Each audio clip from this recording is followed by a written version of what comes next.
How's it going, Blamers? And welcome back to Blame It On Mel. My guest today is Mariama. She grew up Mormon, served a mission, defended the church, and eventually left after discovering troubling truths about LDS history and race.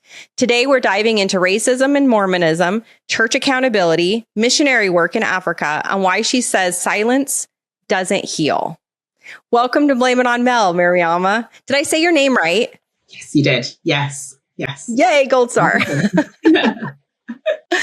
So let's just start with a little bit of background. You're in the UK. Did you grow up in the UK? I did, yes. But I was born in Sierra Leone. So that's West Africa. It's not far from Ghana and Nigeria. And I moved to the UK with my family when I was 4. It's quite young. Okay. And then did your parents grow up in the church or did they join? So interesting dynamic. My dad is actually Muslim and my mum has been Christian her whole life, which is quite a typical dynamic for Sierra-Leoneans. But my mum was Methodist before and she joined the LDS Church in the UK. And then you were basically raised in the church. Yes. Right? In the Mormon church. And then how many siblings did you have? Just one. I have a younger brother. Okay. And then is he also still in the church or? Yes, he is. Yes, he's still active in the church. Yeah. So how is that? Are you guys able to have a relationship or is that strained? Yes, I'm quite lucky. I think we have a relationship still. It's still a touchy subject, I would say. So we don't often talk about church subjects or church in general. We keep it just between us as a brother and sister relationship. Yeah. Oh, that's smart. Okay. So you just kind of agreed to keep that subject off the table. That's it. Yes. Yeah. Yeah. I get that. My sister is still very active and she's like a temple worker and everything. And sometimes it's like, yeah, it is hard. It is hard, but yeah, I think that's probably the best is just to not talk about that. For now, yes. I think we might eventually have a sit-down conversation, but we did when I first left the church, and it was a very tricky conversation. So we decided for now, we'll get on as brother and sister. If it comes up, we might have a conversation. But yes, that's what works for us for the time being, at least. Yeah, that's great. That's so great to hear because I think that that's a struggle that a lot of people have when they leave the church is family and being able to continue to have a relationship with your family members and close friends too, because a lot of times it's just very uncomfortable. Oh, 100%. And I think it's probably a bit of both sides of the uncomfortableness, and it sometimes can feel like an elephant in the room. But I think as long as agreements have been made with both people, how to navigate it together, I think it works. It can work. Oh, good. I'm glad. I think that will give a lot of people some hope, which I'm grateful for. Okay. So you grew up, did all the things, you checked all the boxes. Are the youth programs all kind of similar as far as like at 12, you start doing baptisms for the dead, temple recommend interviews, right? You did young women's. Absolutely. I'm nodding my head. Absolutely. I think it's very close. I think there are some differences. Having lived in Utah for a while, I remember there being more around the Pioneer and Pioneer Day, which we didn't have a huge amount of influence when growing up in the UK. But typically, yes, we did primary until the age of 11. I can't remember when Bishop's interviews started, but they would have been around when I was growing up because I remember being in Bishop's interviews. Then youth program from 12 to 18, young women's program, young women's camp. EFY started later on. So I was an adult. I was a YSA when EFY started in the UK. But for the most part, I think it mirrored what was happening in the US in terms of how the church is structured and how they develop the youth programs. So yes, and my mum, very much Mormon. So we did everything. We participated in everything from seminary to, as I said, the youth activities on a Tuesday night for us here, right up until YSA and joining Institute later on. Okay. So then did you hold any sort of like presidency and like Beehive or yeah? Yes, I was Beehive president and then Laurel president later on as well. And our ward was it was fairly small-ish for a little while. It grew and then shrunk, over time, I think, as wards tend to do with people moving around. We had, when I was younger, huge youth program, I would say, for the UK. In comparison, very big. Probably from a state perspective, over 100 to actually probably more than that of youth. That was quite large for the area and for the time as well. A lot of fun. I will say, generally, a lot of fun. It meant that we were busy. We had things to do, activities to keep us entertained. Annually, we'd have camps, so something to do every summer. There were fun times. So no regrets at all. Like, it helped as far as like giving you a good foundation. How was like purity culture in the UK? I always struggle with that question, just generally, because it did have a good influence in some ways. But as I've been reflecting since I've left, and I would say especially over the last 12 to 18 months, the messaging was damaging, particularly around purity. We did have the young women's lessons on virginity and making sure that we were worthy for return missionary and a worthy priesthood holder, to make sure that we weren't that chewed up piece of gum. That was language that was used, at the time. We were instructed to make sure we were dressing appropriately, so we didn't give the young men, certain thoughts. And so it was our responsibility to make sure that we were dressed appropriately. At YSA, I can't remember if it was youth dances as well, but YSA dances, we would have giant posters on the wall at the entrance of the chapel before you entered the hall, and it would have just a silhouette of a person, a girl or a boy, and there would be lines drawn as to what was appropriate for us to wear. And all the young women would have to enter, and if whoever was at the door, or it was a leader usually, if that leader felt the young woman was dressed inappropriately, her arms should have to raise her arms, and if you could see her stomach, she'd get sent home or given a t-shirt to wear. And it was that kind of. There was a lot of positive stuff that came out of the youth program, but at the same time, those messages, incredibly damaging for me, and absolutely I'm aware for a lot of the young women that I grew up with, of how much our bodies, how we look, how we dressed, how we carried ourselves, impacted how we saw ourselves. Basically, we were all being, I will use the term groomed now, to be stay-at-home mothers, to be wives, to be restricted in our roles as who we were as women. So you were given the same messages that everybody here was given too, whereas like you're responsible for someone else's thoughts and actions. Like, what kind of a feeling does that have on someone so young? I carried a lot of shame at that age. I recently shared some photos, which is a slideshow on my Instagram, and even from that was from young single adult age up until now, people noticed the change in my countenance almost, or my smile. I didn't notice that until I posted those set of images. And I didn't notice how much I was carrying because of those messages. The shame, I don't know if I can find the words to really put how that made me feel and how I carried that as a woman as I faced the world.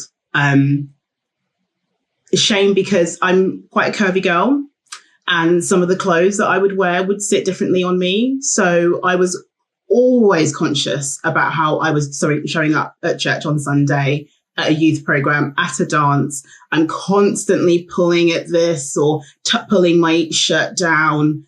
It's a constant thing. And you don't even realize that that's what's happening. I didn't realize that that's what I was carrying. I didn't realize that I was worried that, oh gosh, if I bend over forward and the boys might see my chest a little bit too much, then I've caused them to sin, or I've caused them to have inappropriate thoughts. And I know I'm probably not alone in that as well. No, you're not. That's an incredible amount of heavy responsibility that you carried as a young child. That was honestly really unnecessary, but it's the feeling that I think that a lot of people, a lot of young girls now, mothers, that carry that same shame forever. I think you always have that feeling. So you went on to serve a mission, right?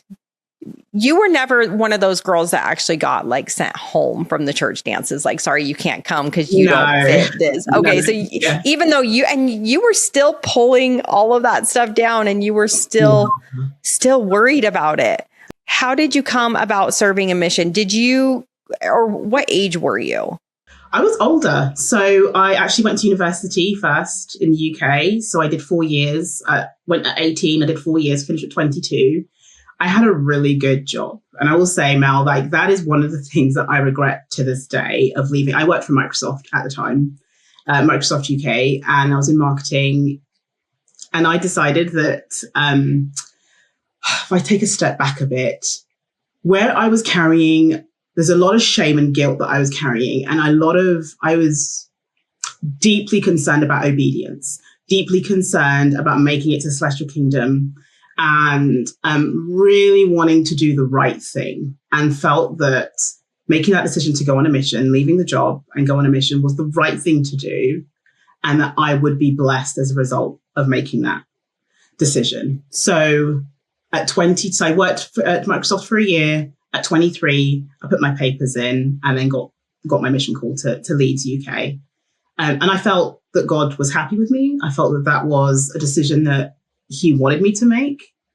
Nobody in particular, I didn't feel forced. As you know, young women at that time, it's a lot less pressure to go and serve. I don't think I was ready to get married at that time either. So I thought, well, the next best thing is to go on a mission, because I'm still doing the right thing. I'm still being faithful and obedient.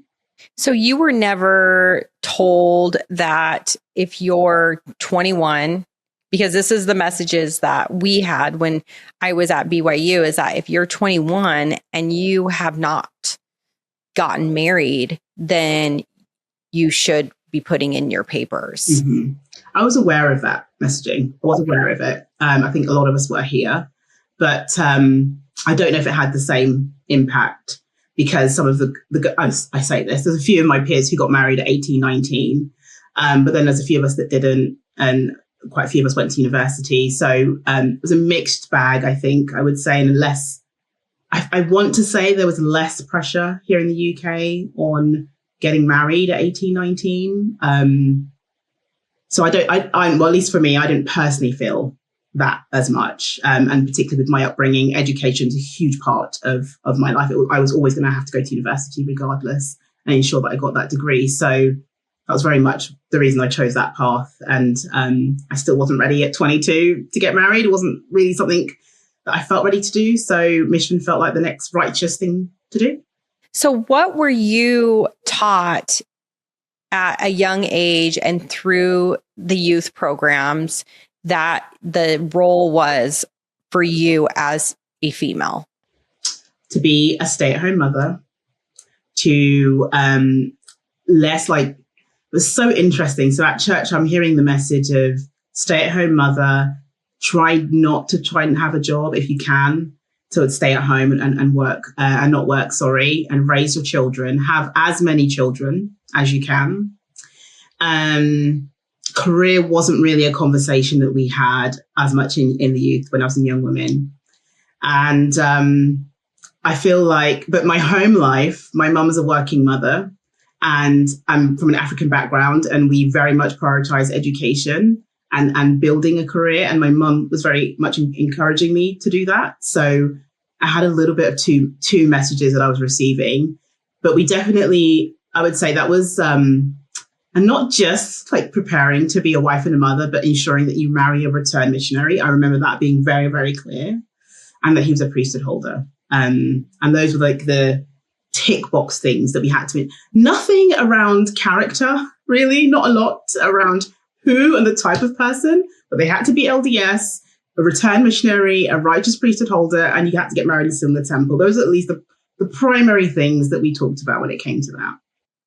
And as far as dating, then, were you allowed to date a single person, or did you have to go on group dates, or what were your rules given to you? It was encouraged group dates from 16 to 18. I would say, and then encouraging the one-on-one dates from 18 onwards when you entered in, what I say. Yes, that's the same thing that we were taught, but now there's a lot of gaslighting going on saying, well, that's not true. And you can have a boyfriend when you're in high school. And I was like, no, that's not, because I had to give that lesson to young women and young men. And I was like, that the rules that you're saying is what I was having to teach the youth. So that makes more sense. So did you feel like, since you did have a good career, you had already graduated, you had your education, you had a career, did any of that impact your decision to go on a mission?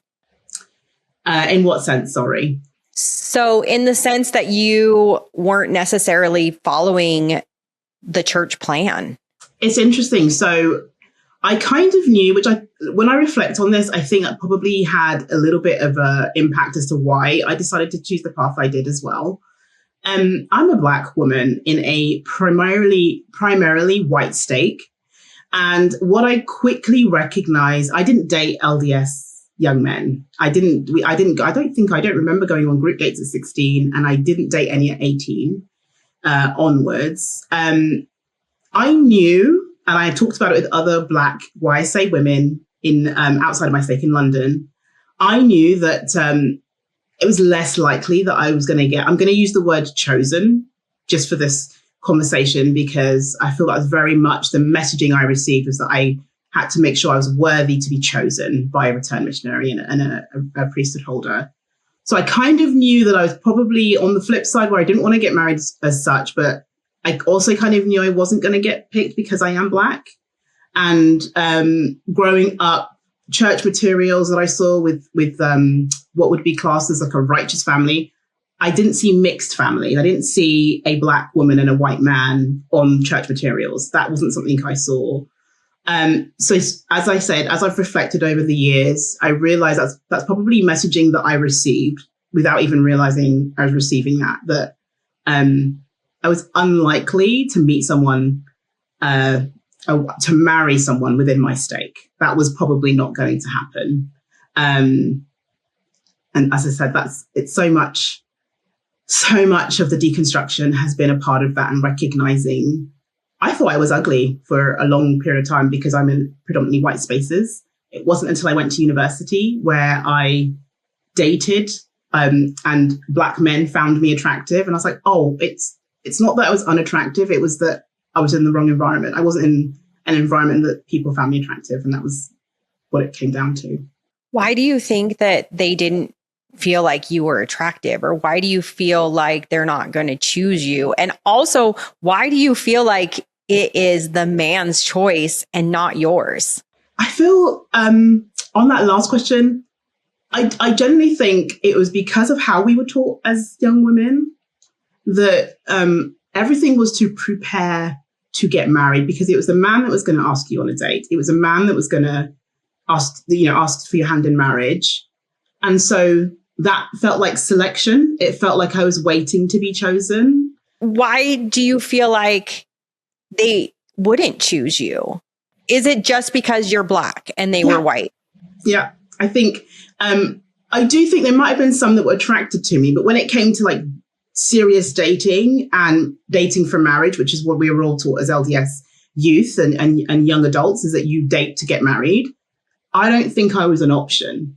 And like I said, it was a subliminal messaging that I'd received throughout my childhood and youth that when I'm seeing pictures of LDS families, I'm not seeing mixed families. I'm not actually, up until I think probably late 90s, early 2000s, very rarely would I see a Black family either on church materials. So I don't recall. I always think this was quite subconscious thoughts that were going through my mind that, well, of course I'm not going to be selected. I'm not going to be chosen because I don't fit the picture. I know what background I'm coming from, a West African background. I don't see that represented in church material. So maybe that means I'm less likely to get picked and get married, particularly within my stake, whereas predominantly white families in my stake. It's so interesting reflecting on it back now and thinking how I viewed myself. I do wish, I say this so many times, that I could go back and hug her. Because not only am I carrying shame when it comes to purity culture within Mormonism, but I was carrying like just lack of worth. Do you actually remember learning any of the Mormon teachings that interracial marriages is a sin? I definitely remember the skin being a curse from God. I thought that was a general Christian belief. It sucked, but I was like, well, it comes from God, so I guess I just have to deal with it. I guess that's just, it is what it is. And so you also carried the shame of feeling like you were cursed because your skin was black. You felt that as a young child. Absolutely. And that I would, again, that obedience factor, that a thing about being obedient, that was part of that, well, I need to make it to such a kingdom because, one, I want God to be proud of me and I want to see how good I have been. And then I'll be white and delightsome. And that will be that.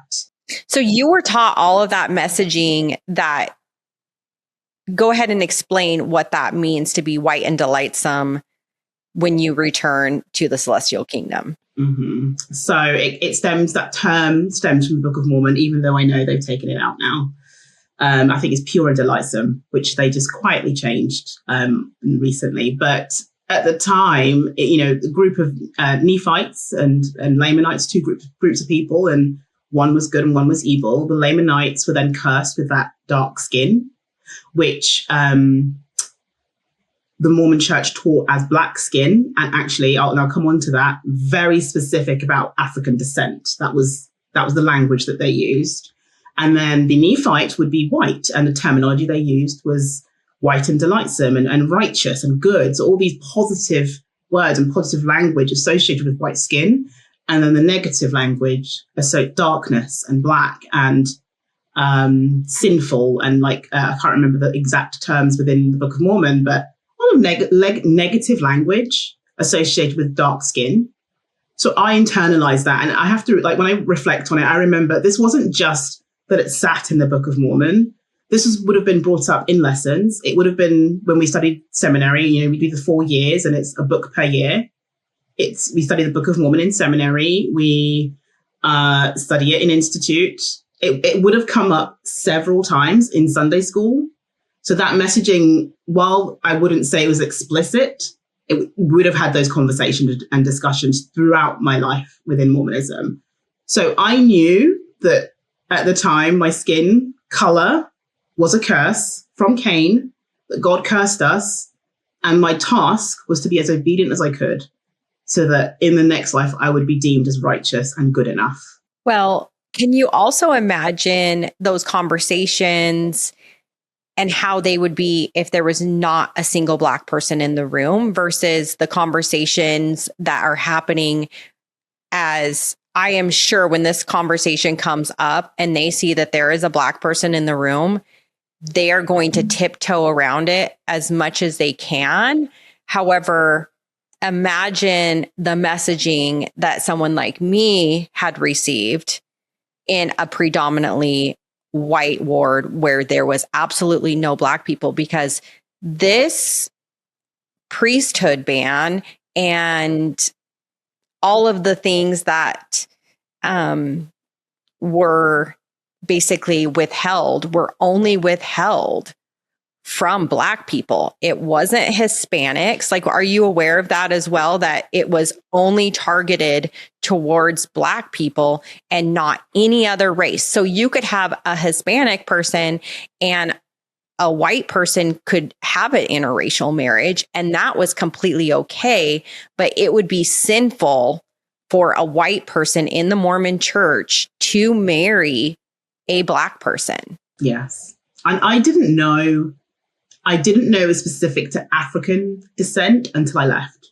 the church. That is how well they hid that information. You have to dig for that information. So I started listening to the audiobook of Second Class Saints by Matthew L. Harris. And oh my goodness, I have to take it very slowly. It's incredibly painful and abhorrent is the word I keep coming back to. It's disgusting. And And I just can't believe that I was ever part of something like that, because that teaching has not been they haven't completely separated themselves from it. There's no apology for it. There's no recognition of just how gross it is. Well, and can you also imagine, like, it's not just you, but it's every Black person. And then the church is ramping up their efforts to baptize more people. They're pushing more missionaries into Africa than ever before. And their largest number of baptisms came from Nigeria. Wow.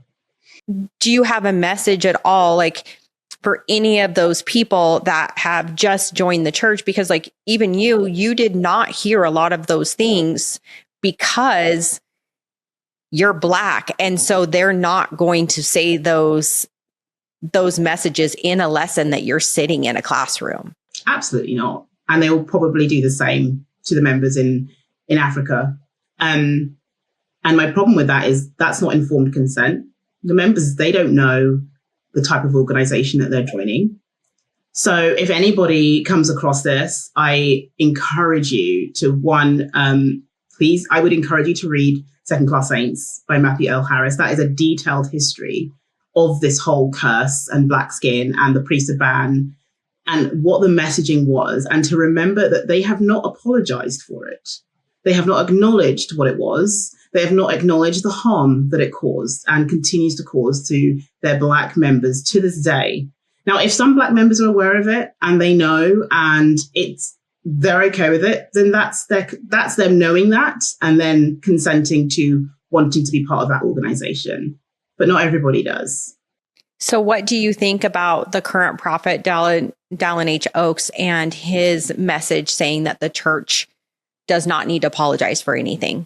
Oh, I say this all the time. He can get in the bin. Like, I know that's probably not a, respectful way, but he has absolute rubbish. And I think, frankly, they're probably going to lose more members with that attitude. We're taught that when we make a mistake or we sin, that we need to repent, right? And that part of that is to acknowledge what we did and to, in a sense, apologize and go through the repentance process. But it just seems as though the leaders don't have to adhere to the same standards. It's insane that would they pass their own Temple Recommend interview? I had interviewed a Black man that had joined the church, and I wasn't able to air it because it ended up being a very painful interview. We had to end it. But he was not aware of a lot of this messaging. He was sharing his experience because he had experienced a lot of racism, and he was dating a white girl, and her parents would not let them get married because they still believed in the interracial marriage being a sin.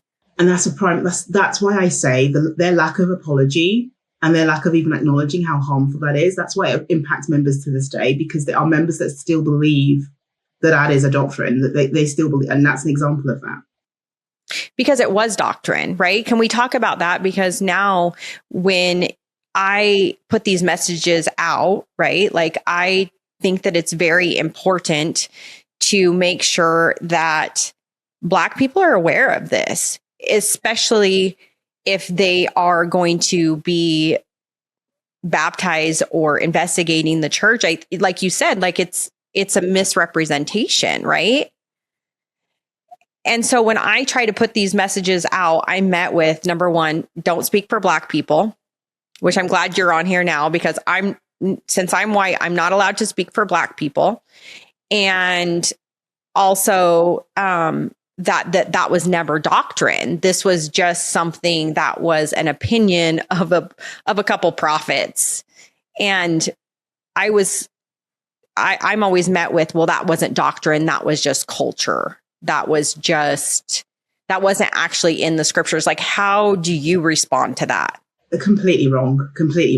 And it's incorrect. And they themselves then don't know their own church history, if that's what they say, because there are multiple examples of previous talks in General Conference of things within Ensign magazine that identify that as a doctrine, not a policy, not a bit of culture. Absolutely, it was a doctrine that they followed, talked about, and ensured that their members basically followed it. I want to read to you something that I just took a screenshot off of this. I saw it came across Instagram. And this is a quote by Brigham Young. And it said, "I have never yet preached a sermon and sent it out to the children of men that they may not call scripture. Let this discourse go to the people with thus saith the Lord." So that there is basically saying that anything that a prophet says is doctrine. Absolutely. And interesting that you've brought that up, because that is a belief that I grew up with in the church, that what this prophet says goes, as it's coming directly from the Lord. And so it is absolutely scripture, basically. Yeah, because I feel like also that is the complete foundation of this church, is to have these Latter-day Prophets. And so all of these Latter-day Prophets, they're giving you current, up-to-date scripture is what I was taught. And that's why you have to have a copy of the Ensign in your home, especially the ones that are from General Conference, because that is the current doctrine that is being put out by the church, right? Absolutely. Modern day revelation. That is what I was absolutely brought up to believe. That's what it was. Okay. So another question that I had is that you, I'm sure, had heard it's called blacks in the priesthood, right? And so that description or that title, is that offensive to Black people? For me, it is. I would say it is. I think I posted it on a Mormon Stories Facebook group a couple of years ago. I was like, can we use the term Black people and move away from blacks? I'm offended by it. I feel that it minimizes who we are as human beings. And that language links back to white supremacy language. And so I prefer people not to use it. I see it still on social, even within the ex-Mormon community. So I do try to correct or at least make suggestions where I see it. But absolutely, it is Black people. That is a descriptive word to describe a group of people rather than blacks in the priesthood. Right. And I see that a lot, and I was also saying that too, because that is the verbiage that I was programmed in the church to say. And so I had another lady that I was interviewing, and she was a polygamist, but you know that the polygamists all came from the Mormon church also. And she was saying that she was talking about blacks in the priesthood, and she was talking about the fence sitters. Had you heard about the fence sitter story? Okay. So she was saying that, and I had put the clip out there, and it just I cannot tell you how many Black people were upset and coming at me. And I was like, I promise I meant no offense. I did not know. I apologize. I will correct it. But I also think that those are conversations that need to be had, because a lot of people, especially white people that grew up Mormon, do not know that that is an offensive term. Absolutely. And what's crossed my mind as you were sharing that story, I think what probably the LDS Church, because it's based on, I would say, white supremacy ideology, that they're almost grooming their members to have that mindset. So even within that language, and none of us know that this is what is happening. So one is Black people who might be feeling how they feel, like we feel how we feel because of that doctrine and the teachings around it, but also how white people, you mentioned earlier about if Black people went in a room in lessons, it would be probably a different way of describing that doctrine. So I think like it almost feels like and I wouldn't know if they call it that, but were they grooming their members to have that ideology? Because that's, something that they didn't shy away from it. They were very bold with their with that doctrine. Even so, 1978 was when the ban was lifted, and that was a long time after the civil rights movement. So they stood 10 toes down in that. Well, and why they actually lifted the ban. I think I have some ideas, but I'm not sure entirely. What do you think? I understood that there was some risk of losing charity status. I'm not sure if that was part of that at the time. Tax exempt status, in the US, if they didn't change that rule. But I don't know, again, if that was factual or if it's just something I've had.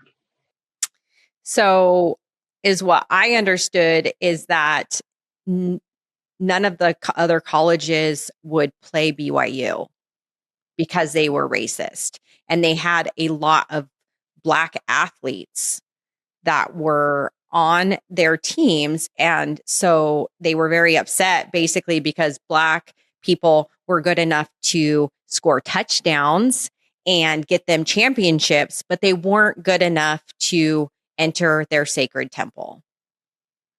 And so a lot of the other colleges, they were upset about it and they refused to play them. They were the racist school and they made a stand. And so what do you do if all of these schools are refusing to play you? Wow. And that was the reason. That's what I understand. That's what I read. I don't know if that's 100% true, but that did happen. And it was quickly after that they lifted it. Those Mormons, they really love their athletics and they have some of the highest NIL money that they pay to their athletes. I didn't know that. And doesn't that kind of make it even more disgusting that that's worse. The only reason why they decided to lift it? Yes, because it doesn't mean they thought it was wrong. It doesn't mean that they thought all this. And I know, like reading Second Class Saints, I recognize there were a few or handful of leaders who felt that it was wrong and they did speak up about it, but they didn't change anything until it impacted money or impacted just reputation. It wasn't because they morally felt that it was wrong. So did you know that the Mormon church spent a lot of money? And I can't help but think that a lot of this money came from tithing, right? To oppose the civil rights movement. I was aware of that. Yes. So what do you think about that? Disgusting. And the reason I say, and it's because, and it all ties together. They spent so much money against it. They lifted it. It wasn't because they thought it was the right thing to do, but because things were at risk. And then they don't actually apologize for it. They don't remove it. And I recognize that they probably can't remove it because then that starts to then lean to, well, what is it true? And I think that starts to lean to questioning around their doctrines. So they don't remove it. But they did remove what you said, the white and delightsome part from the Book of Mormon. Yes. So they are just deleting things. And this is happening in all church manuals that they're just removing things without even a word for PR, basically.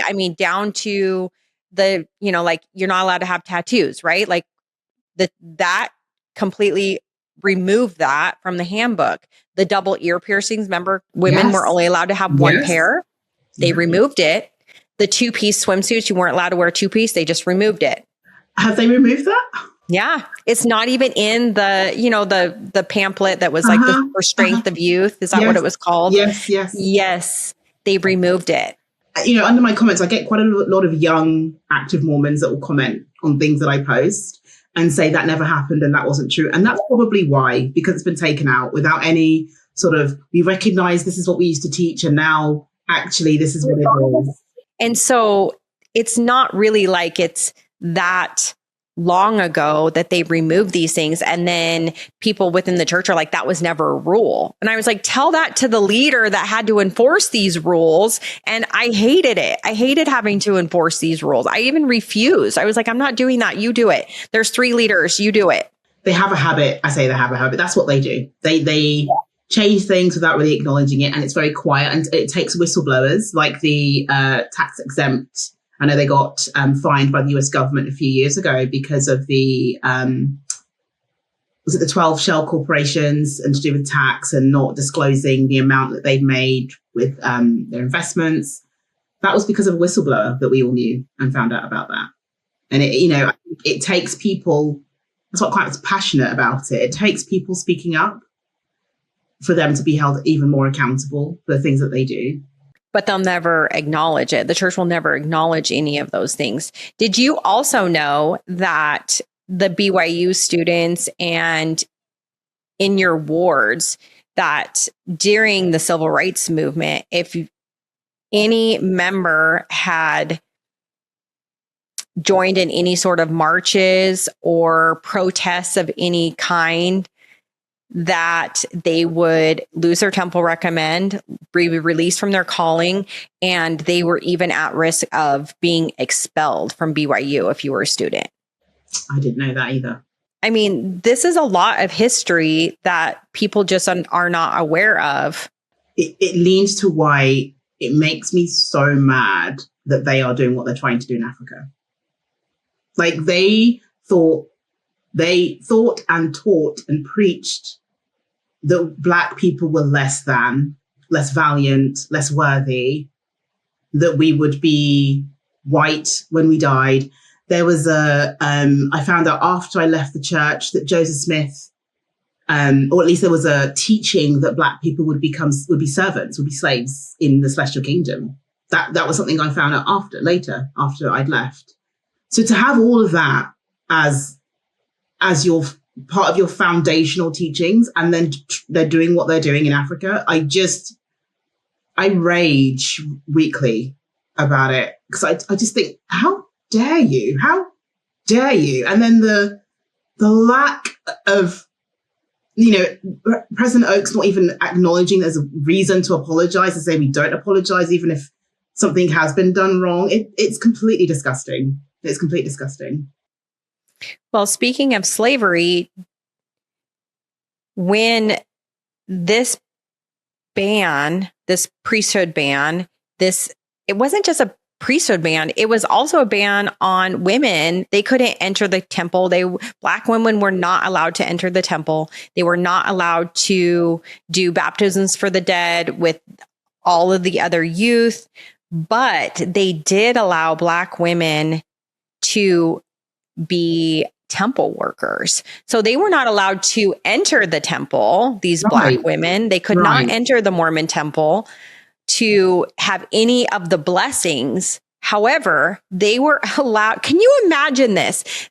So there was, I was reading this story because this Black woman kept a journal, that she was allowed, and she was told what a privilege it was for her to go into this temple and to basically serve everybody else that was not Black. I mean, you're in there, you've got Hispanics in there, you've got white people, everybody else of every other race is in the temple, and you are their servant. How do you feel like that would make somebody feel, especially like how our country, I mean, I don't know if it's just our country. I don't know, UK, if you guys had the same sort of racism. Did you have the same history? Okay. So yeah, kind of this along the same lines. Yeah. I would say definitely a similar history. And to this day, there are challenges with racism and a lot of similar conversations around immigration, etc. for sure. So how do you think that this Black woman felt? When I think back to what I felt, even though I felt that God's curse, it kind of didn't make sense to me, but I accepted it. Because I wanted to be obedient, I was okay with that. So I wonder if maybe that might have been similar, that maybe she might have felt that privilege and felt, okay, well, I've been accepted. I don't know if that makes sense, but it is. I mean, I think that's actually how it was portrayed to these Black temple workers, is that it was a blessing for them to be able to even be in the temple. Yeah. Yeah. And I wonder if it might not have been seen as well, this feels wrong, but actually I, even if it was mental gymnastics, but it might have been that she felt that privilege and she felt that this might be a blessing for me because I get to participate in this way, even if I don't, get to take out an endowment. I can't even imagine the amount of emotions that you feel, because I have a lot of emotions behind it, and it really makes me angry and upset. And I don't experience it personally. To be able to experience racism personally, like you have, and we're going to talk about what happened on your mission, to be able to feel that sort of racism, there is no way that me as a white person can even be able to understand that if I've never experienced it. And so just to be able to hear that and to feel your pain, it still doesn't even touch actually living it. When I think about it in modern days, racism is still an issue in our culture, in our society, and definitely here in the UK as well. That to have it on double sides, I'm experiencing it outside of church, I'm experiencing it in church and hearing certain messages. It's a double whammy of just trauma, I would say, probably, experiencing it on the religious side and just not religious and outside. And it's going to take a lot of work. I'm going to continue that work. I'm in counseling at the moment, and it's going to continue to take a lot of work to undo all of that. You had mentioned that silence doesn't heal. Is that why you're speaking out? I don't feel that knowing what I know, I can sit here and not say something. I feel it for my fellow Surinonians, and I can speak for my Surinonians because I come from there, and I see the pictures it pops up on my Facebook feed of the church of 60 to 100 baptisms in a day, and they're parading this on Facebook as, look at this amazing thing that all these Africans are getting baptized in the church.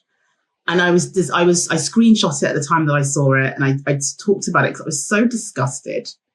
And it to me, I used the word modern day colonization because that's what it feels like to me, that this white American church is taking its white American ideology and teachings and putting it in front of these Africans and saying, this is how you're going to get to God. We're going to show you the way, and you need to follow. And I remember hearing various different leaders, including, I think, President Hinckley, talking about ethnic minority members needing to put aside, like, culture is great, but they need to put that aside and focus on the church and the teachings of the church and becoming close to God through the church.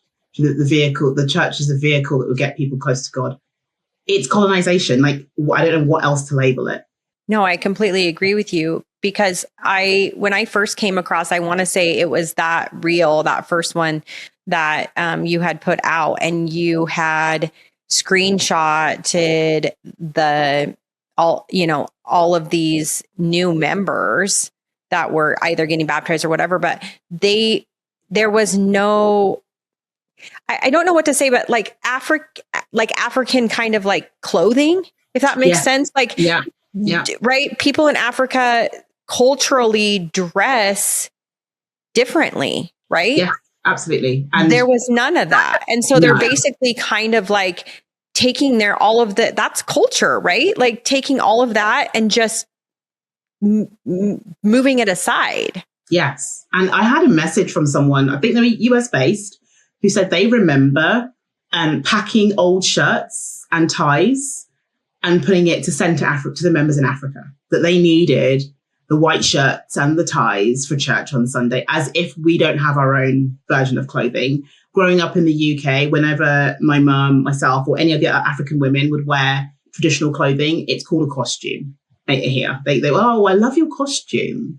And I remember one time, my last Sunday at church, I wore a really bright one, a print and a top. And this man he always says the most unhinged things, that he turns to me and goes, "Oh, that top's a bit bright for this time of the morning."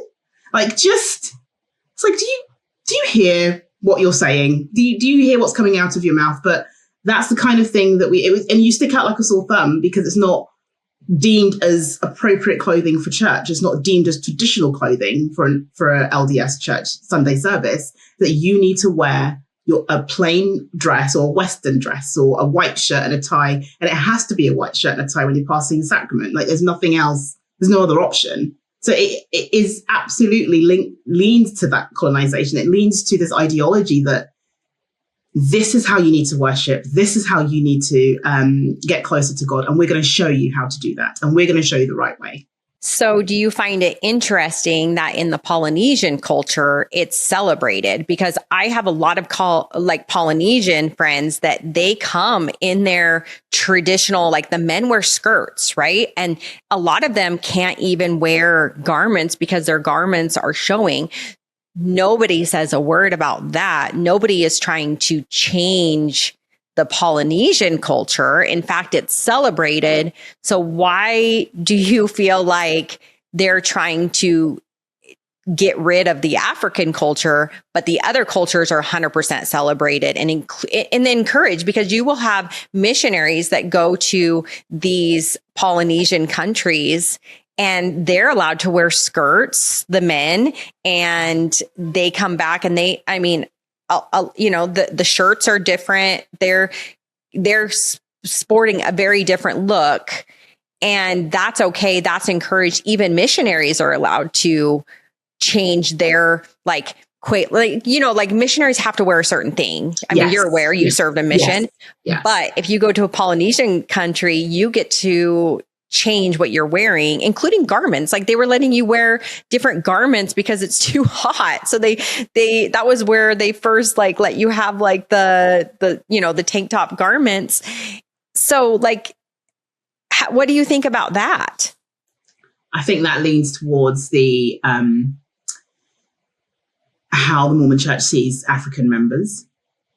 And I do want to clarify that I know now that there are members who do wear in Africa who do come to church in their traditional wear. I don't know if the men do as much. I think the men it's still white shirt and a tie. I think the women do. That hasn't always been the case. And again, I think it's probably a change that they're quietly making. But I think that leans towards the whole doctrine and how the church felt about Black people and how they see Africans in particular, that they want them to lean away from the culture. That's my interpretation of that. Well, and I also feel like that proves that they still have that foundation. Like, they haven't fully shaken it. It's one thing to apologize, but I feel like, they're not going to apologize because they're still doing it. Yes, absolutely. A very good point. Yes.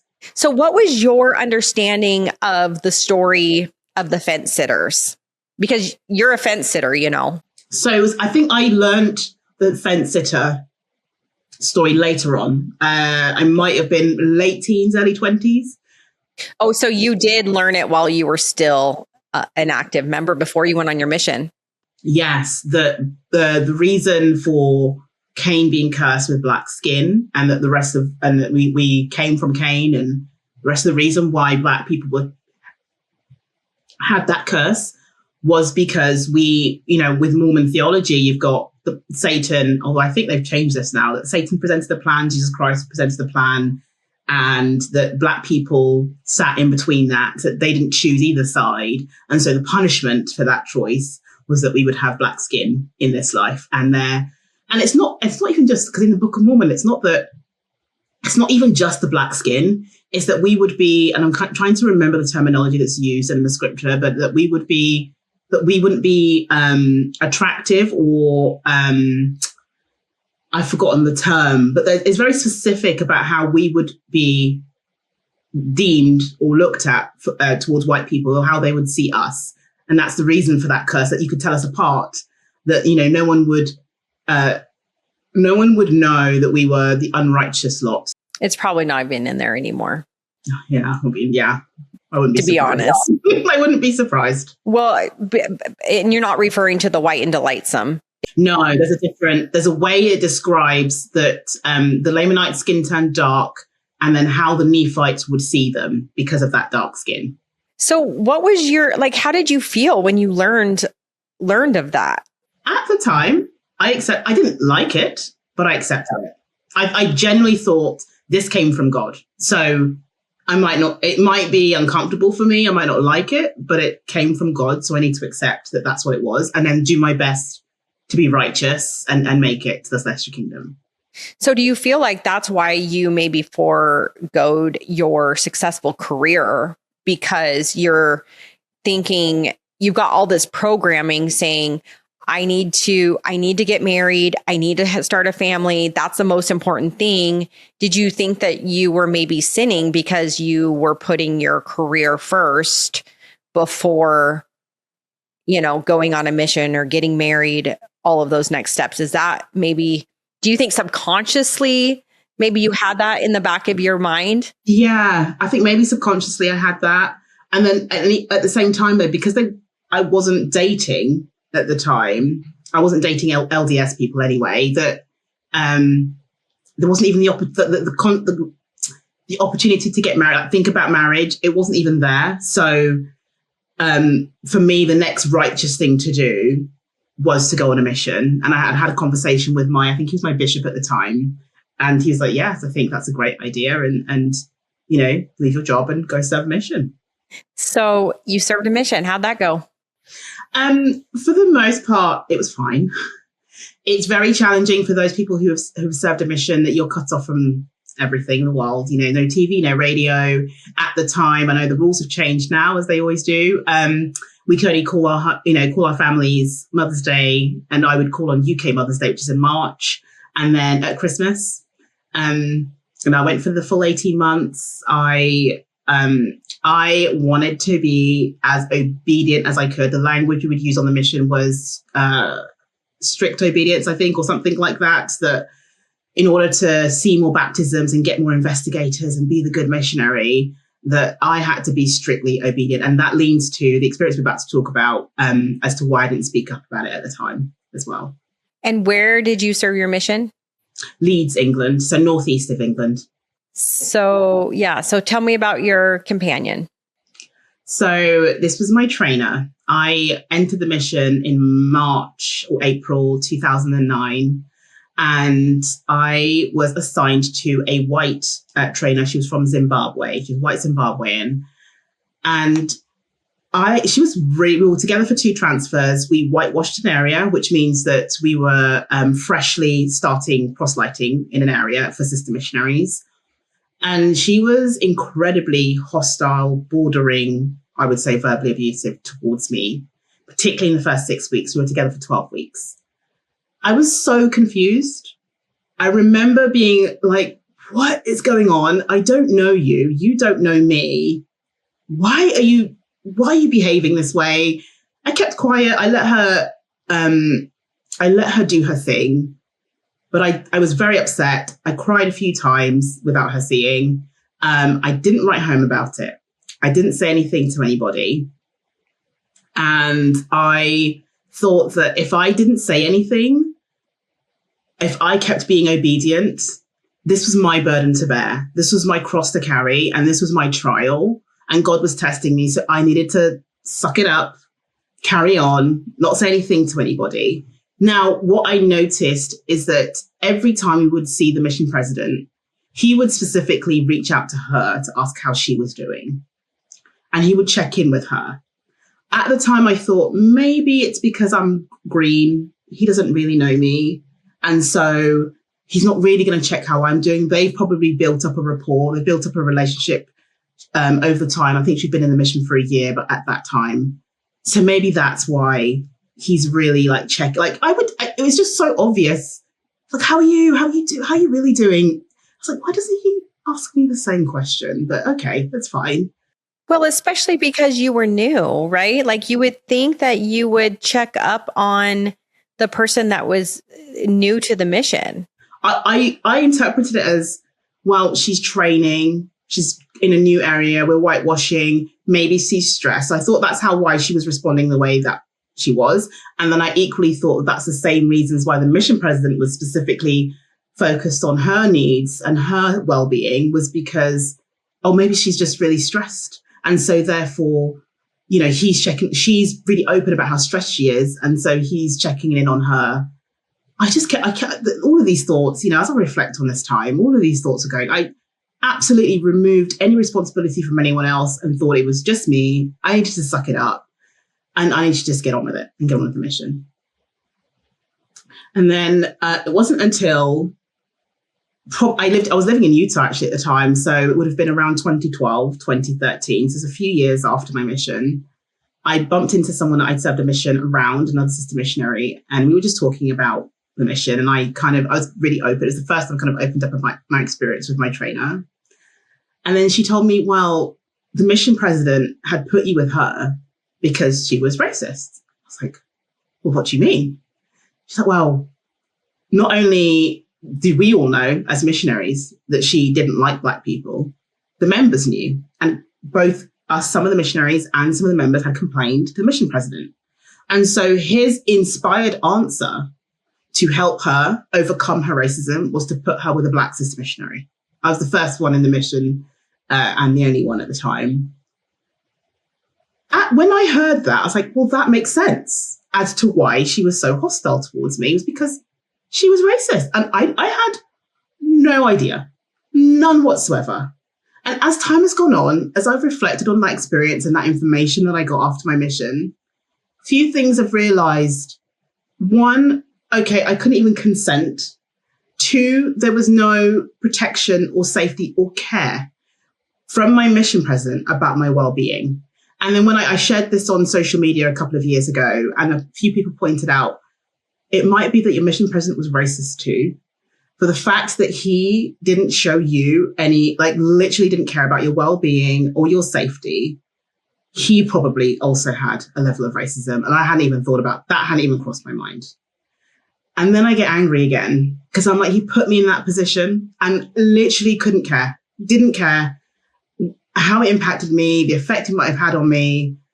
And then when I reflect on the fact that he didn't check up on me, I knew then what that situation was. Well, I just can't help but think too, after you share that story, is that it was talked about across the mission field. So how does that make you feel, knowing that everybody else knew? They were talking about it. They knew that you were in the situation that you were in for a reason, and everybody knew but you. How does that make you feel? That's shitty. Shame. And there's a bit of shame. And again, I shouldn't own that feeling. But when I think about it, I was like, nobody said anything at the time. Nobody said anything. And so I say this, no one said anything. A memory has just popped up. As I remember maybe one or two sister missionaries going, how are you getting on? And I remember thinking that was a little bit odd in the way that they asked, because it felt like they were asking how I'm getting on specifically with my companion at the time, my trainer. But at the time, I didn't read too much into it, but it hurts a bit. And then I have to remember, this is the LDS Church, that Black people are seen as less than. So while it might not have been intentional for everybody, and I don't imagine it was at all, but it might be that maybe there are probably a couple of things. Some people might not have thought about it too much. Some people maybe were afraid to speak up at the time. There's probably various reasons as to why, when I came to the mission, that I wasn't informed and no one said anything. But I mean, it's a really terrible thing that happened to you, and you experienced so much abuse that you didn't, nobody deserves that. Nobody deserves that. And to have a church say it's basically because, they're basically using the reasoning as God. They're using that as an excuse for their racism and their treatment. Yes. that's the language in the essay, the 2013 essay that came out that the church used. That it's just if this is how it feels like to me. It's like it's just about God. It came from God, so we don't really know why. And that's literally their explanation for it.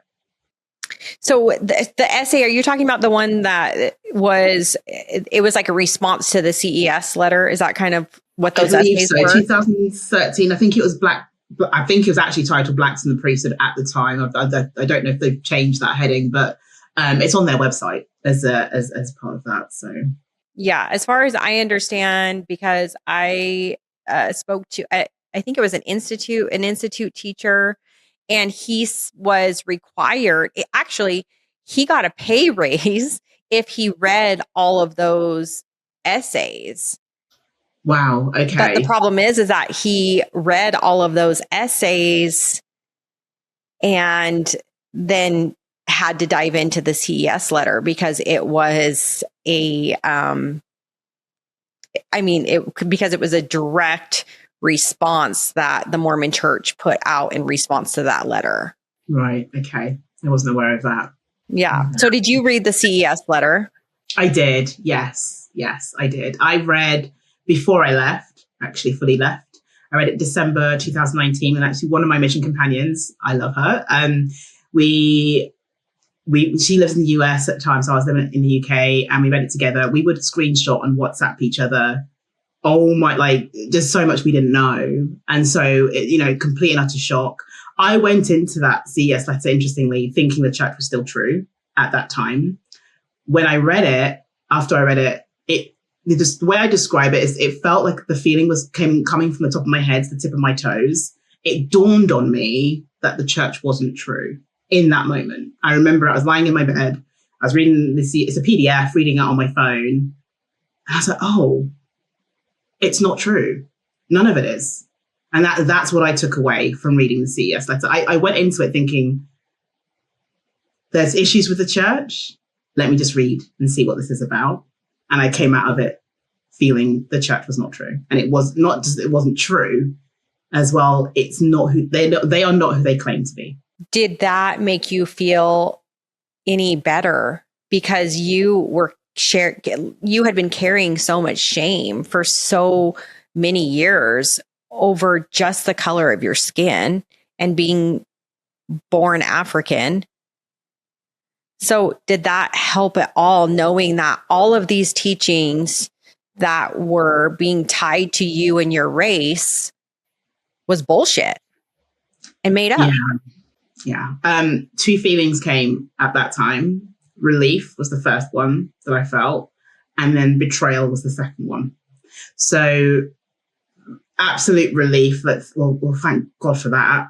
It's not true. So I was fighting before that. I was fighting about just taking a break from church. So that felt relief. And then that betrayal was deep and very painful. And to this day, I still feel it because I'm like, well, I participated in this church. I didn't just, it's not just, Mormonism, they call it a high demand religion. It requires so much of us. It's not just, you attend church on a Sunday. You go every Sunday, you attend a temple, you pay tithing, you attend youth program, you graduate from that, you go to seminary, you go to institute, you graduate from all of those programs.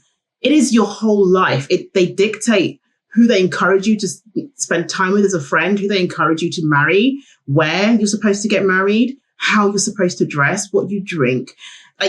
So much of our entire lives are dictated by this organization that lies, that cover-ups truth, that doesn't acknowledge when they've done wrong, that doesn't, I felt it's a deep betrayal that I felt from reading the CES letter. And I was like, because I didn't know Joseph Smith had several versions of the first vision. I didn't know that. That wasn't knowledge.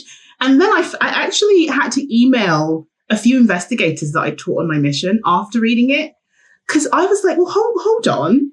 I'm walking the streets teaching people that Joseph Smith had one vision, teaching people that he saw God in Jesus Christ, and that, we had to memorize his speech about seeing God and what God directed him to do.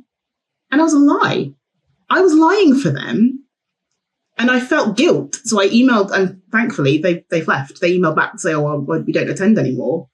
And they left for knowing that the church is not true. But I felt so betrayed. I was like, I sacrificed my career to go and teach falsehoods to people. I sacrificed my time, the amount of times I'd be up late at night, the amount of money I sacrificed to give tithing, thinking that this was all what God wanted me. It comes from God. That betrayal. I don't know how long. I might feel that for the rest of my life. And that's where that anger comes up. That's where I feel very passionate about speaking up, because it's not just me. This is how I feel. I want others to be able to, if they're going to join that organization, people should know what they're joining. But they don't tell you. I mean, when I joined the church when I was 19, I was not told any of the rules as far as even the, single piercing. I was not told about that. I had my belly button pierced at the time. Nobody said I had to take it out. There was no discussion on any of these things, other than I do know that it was a discussion as far as like the word of wisdom. I know that was part of the lesson, but it was never them saying, oh, also, by the way, the bikini that you wear, you're not going to be allowed to wear that anymore. Like none of those things, including I dressed like a normal 19-year-old would have, with the least amount of clothing as possible. So I'm not really certain how those conversations didn't come up during my missionary discussions. But basically, I feel like I was tricked, because then I got baptized, and then they're like, oh, hey, so just so you know, like, you have to take out that second earring. Okay. And then my friend also, I felt betrayed by her. So I can't even imagine how you felt, because I felt betrayed. And it was over things like, well, you didn't tell me that I had to change my entire look now. And but for you to feel betrayed as far as like you thinking you had all of this shame because you were disobedient and not as valiant and faithful in the premortal existence, to then be cursed for your entire life here on earth, and that you had to work harder than everybody else, basically, as far as your obedience. And you had to follow this plan of exactness in order for you to die.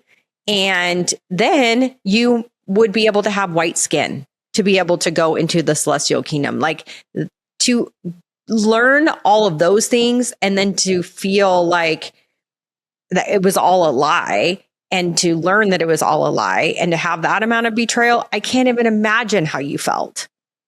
It's going to take, I say it all the time, I think it's going to take the rest of my life to work through that betrayal. I gave them everything. And I think the experience of Black people within Mormonism probably varies from country to country. Where you're from depends on your upbringing. But I was brought up very much TBM, very Mormon. We don't get changed out of our Sunday dress on a Sunday. We don't watch, we only watch family-friendly films, for example, on a Sunday. So I was taught to interpret everything that they said that was literally directly God speaking. And because I grew up with that mindset, therefore I embraced everything that I was taught. And even though some of it was uncomfortable for me, I thought, well, even if it's uncomfortable, it comes from God. So I have to accept that that's what God has said. And to come out of that and realize none of it came from God. All of it came from racist white men, that I participated in that. I served a mission for them. I went out and spoke to people like as if this was God speaking. It'll be the rest of my life that I will work through that. And that's okay. And who is anybody to tell you how long that it's going to take you to deconstruct?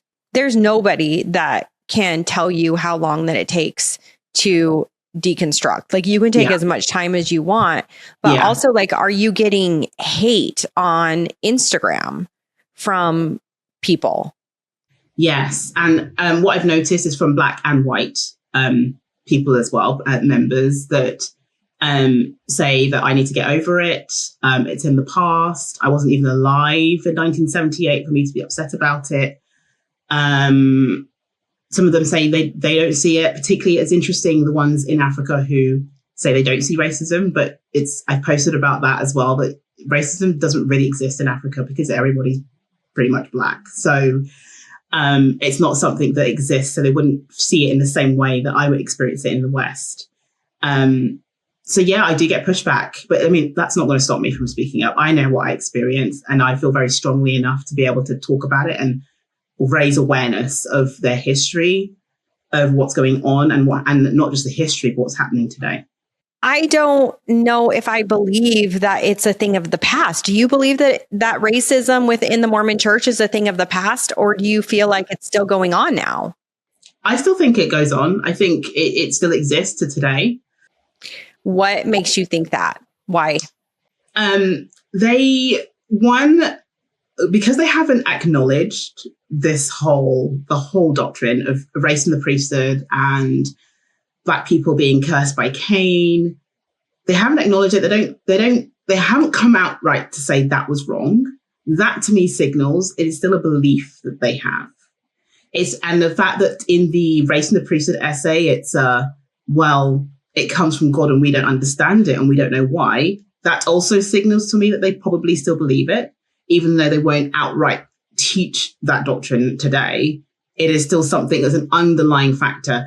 And then because it's not talked about, it's been swept under the carpet, at least they've tried to sweep it under the carpet, there will be members that still believe that is Black and white members that probably still believe that is doctrine. What about the fact that there has never been a Black apostle?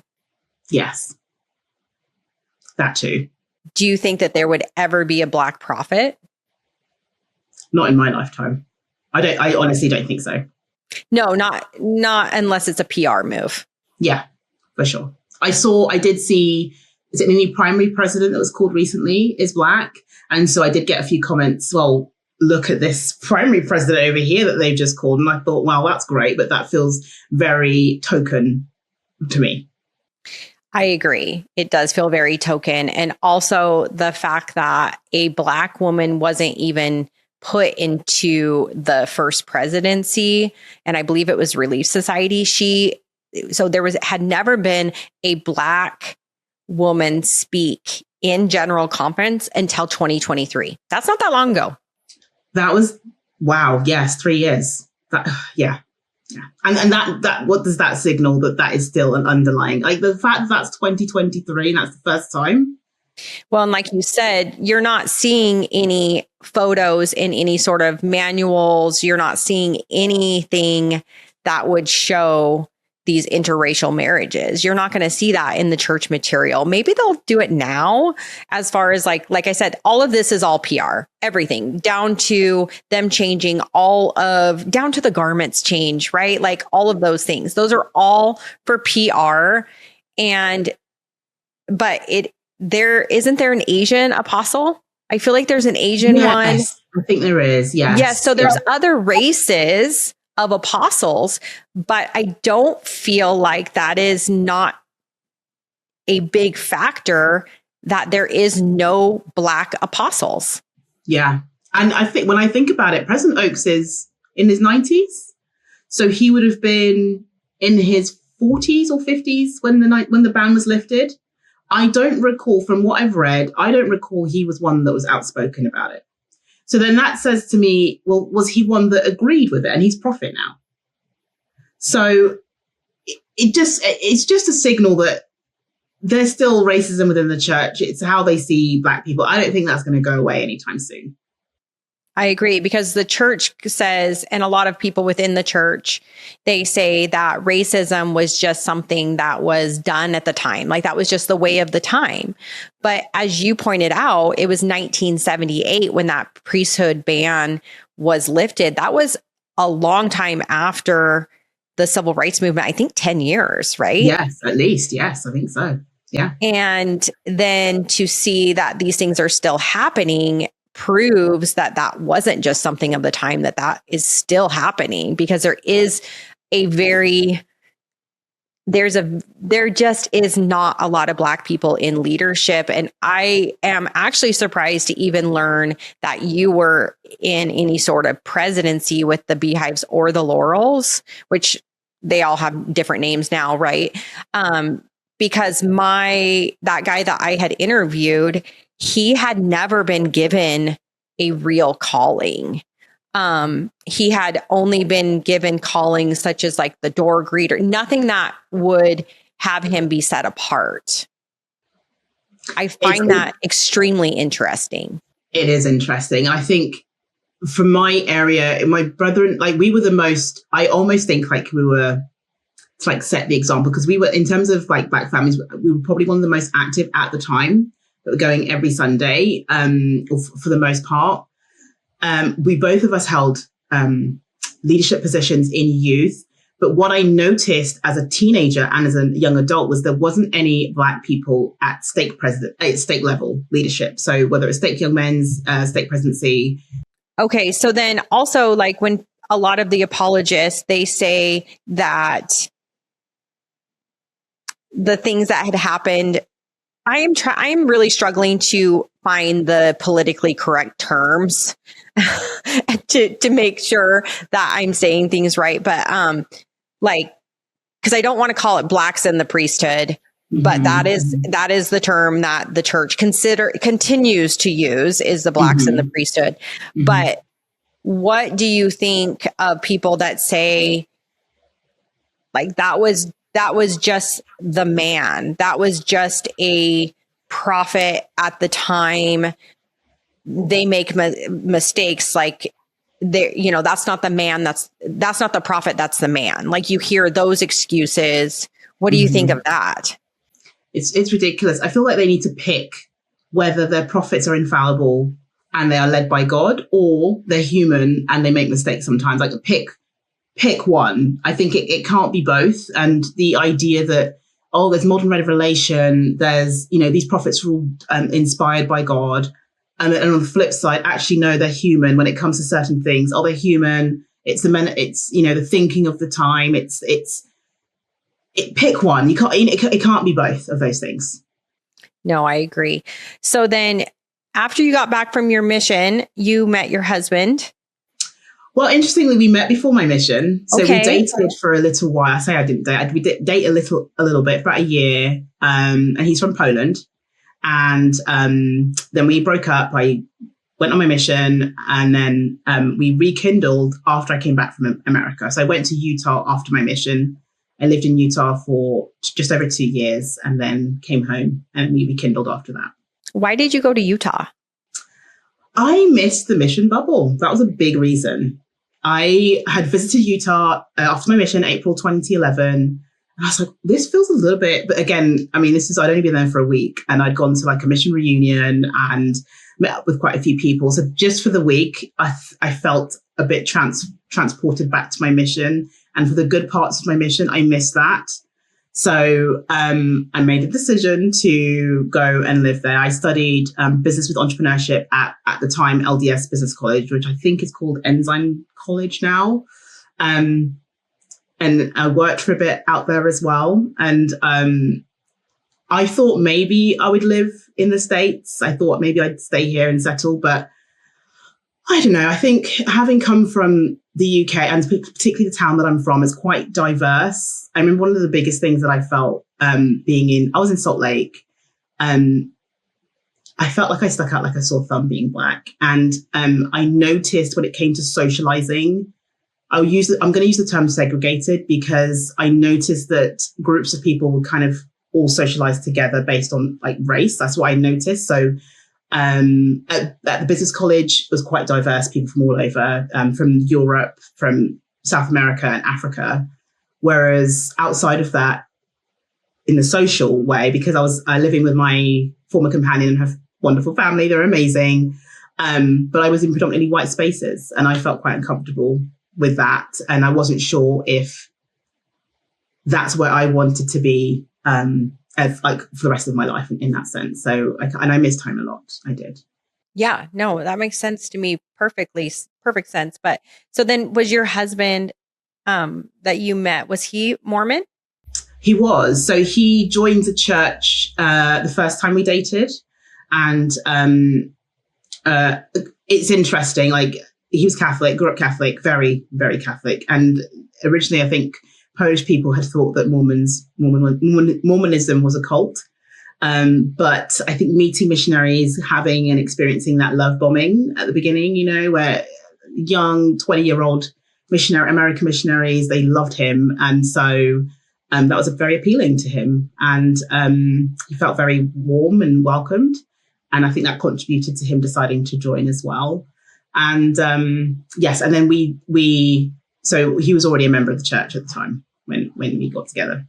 The Mormon church does a really good job with fellowshipping the new converts and really making them feel like they are something like so special.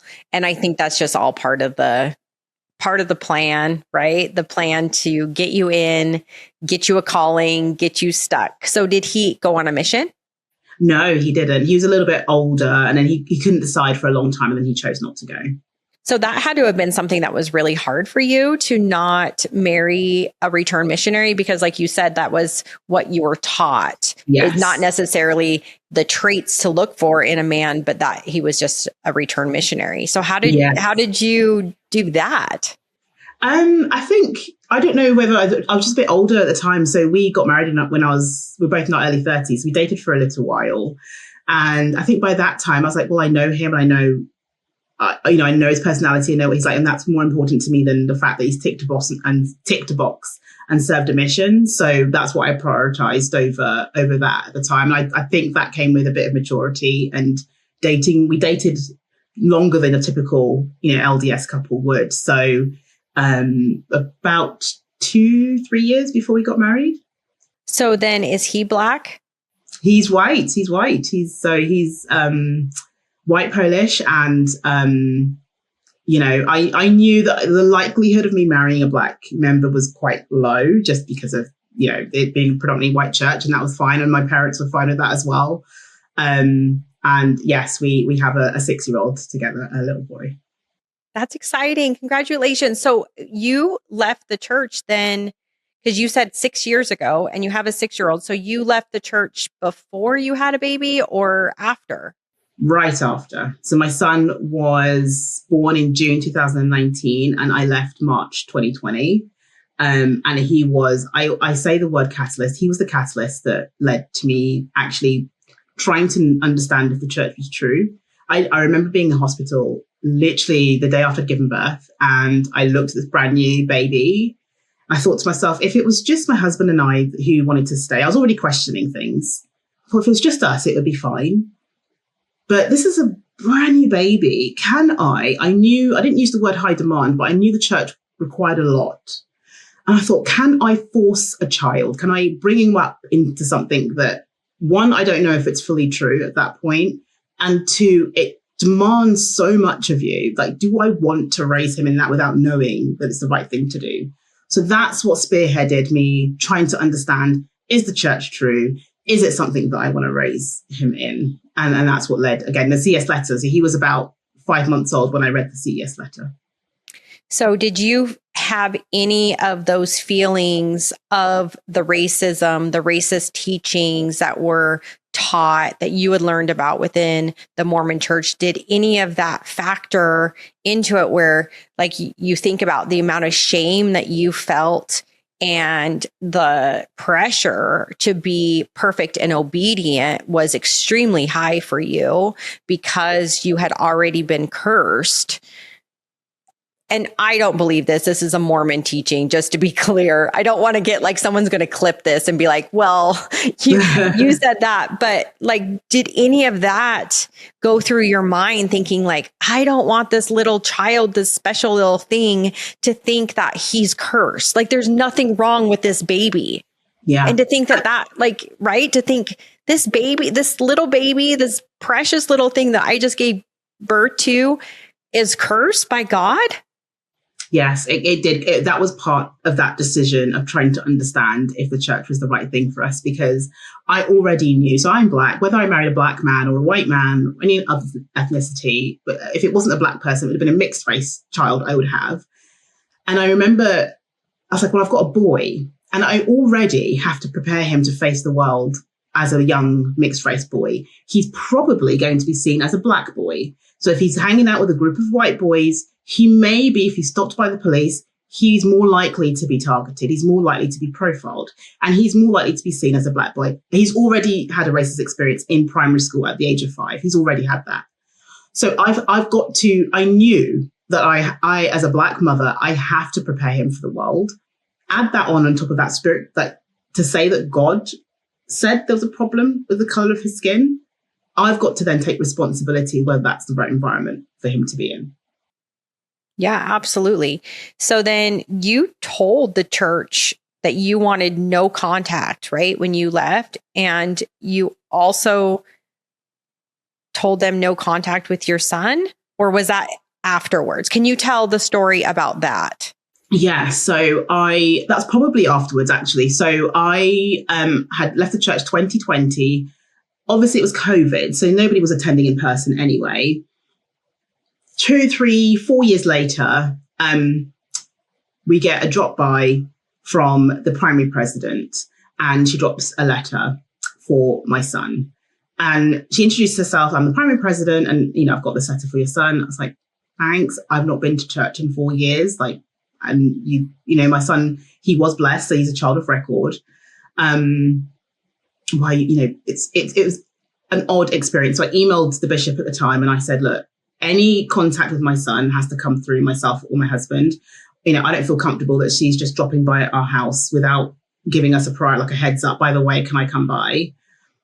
I expressed that at the time. And then this is even a couple of years later, we've had a change of bishop in our home ward, and the missionaries come by and they ask for my son by name, ask if he was home.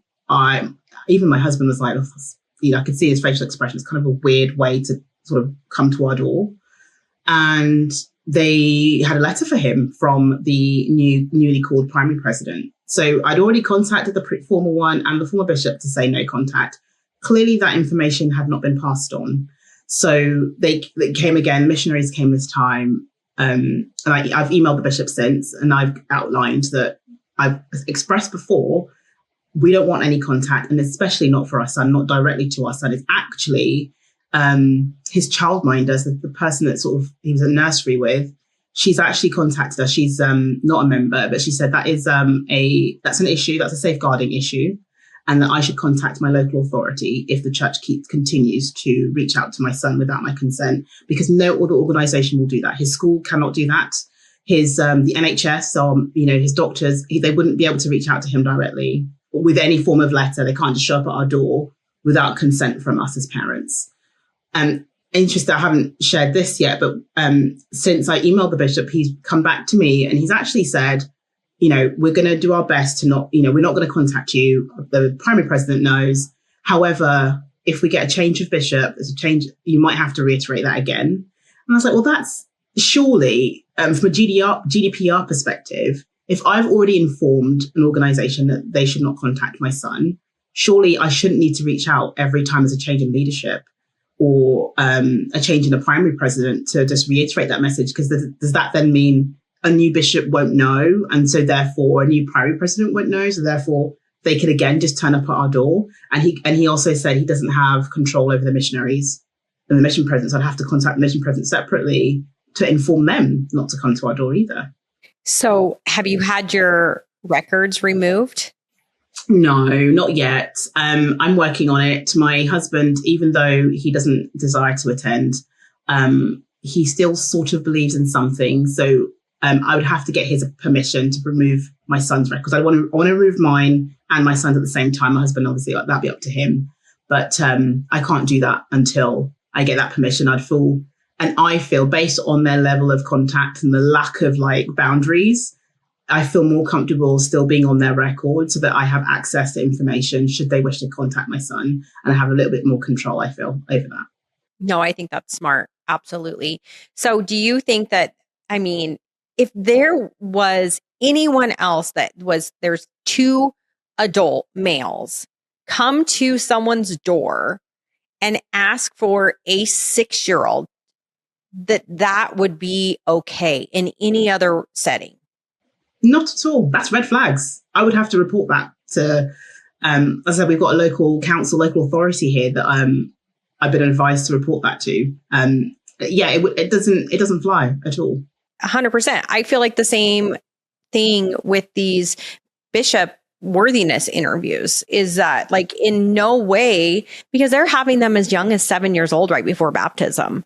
And there is no way that anybody would allow a middle-aged male to have a conversation, to be in private in a locked, soundproof room without a parent. And that goes for any age. And then to be able to ask them questions about sexual things and private information that doctors don't even ask.